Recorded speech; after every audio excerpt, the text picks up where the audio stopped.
This video and all videos in the related series are for the honor of the saints of the Bible mainly. It is an intention of Spurgeon Rambam to always advise that this video is to be viewed in a scriptural, cultural, and historical context. Though this channel does not reflect any denominational doctrines or views and welcomes Messianic Jews, Orthodox Christians, mainstream Protestant Christians, and Catholics, and those in communion with Rome, the series will focus primarily on the traditions of Orthodox Christians and of Catholics. Yoki. Timothy was a native of Lystra.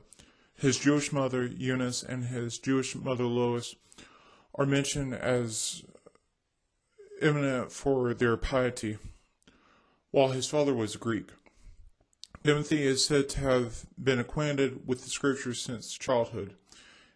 He is first brought into notice at the time of Paul's second visit to Lystra, as Paul wanted to bring him on his mission trips and for him to be acceptable to the Jews whom they would be evangelizing to. Paul circumcised Timothy. At the Council of Jerusalem in AD 50, it was decided that Gentile believers were not required to be circumcised. The consecrated bishop Timothy had periods where he was with Paul at Phrygia, Galatia, Mysia, Troas, Philippi, Berea, Corinth, Ephesus, Asia, and Rome, and periods where he was not with him when he went to the Thessalonians and Macedonia.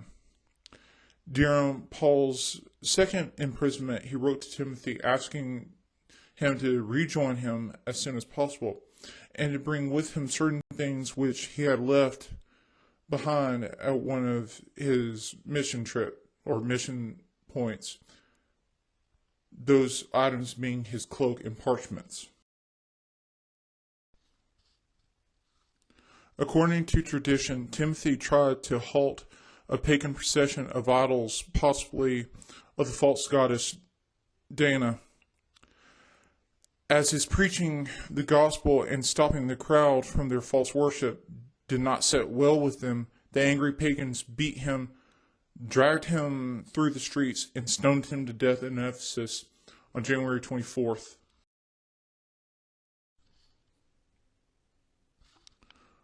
O Lord, who didst will that thy word should take flesh, the message of an angel, grant to us, thy supplicants. Eternal Shepherd, look graciously upon thy flock with the aid of those whom thou didst appoint pastors of the universal church. Keep it under thy continual protection. Grant, we beseech thee, Almighty Lord, that the appointment and the leadership of thy ministers may increase our devotion and promote our salvation.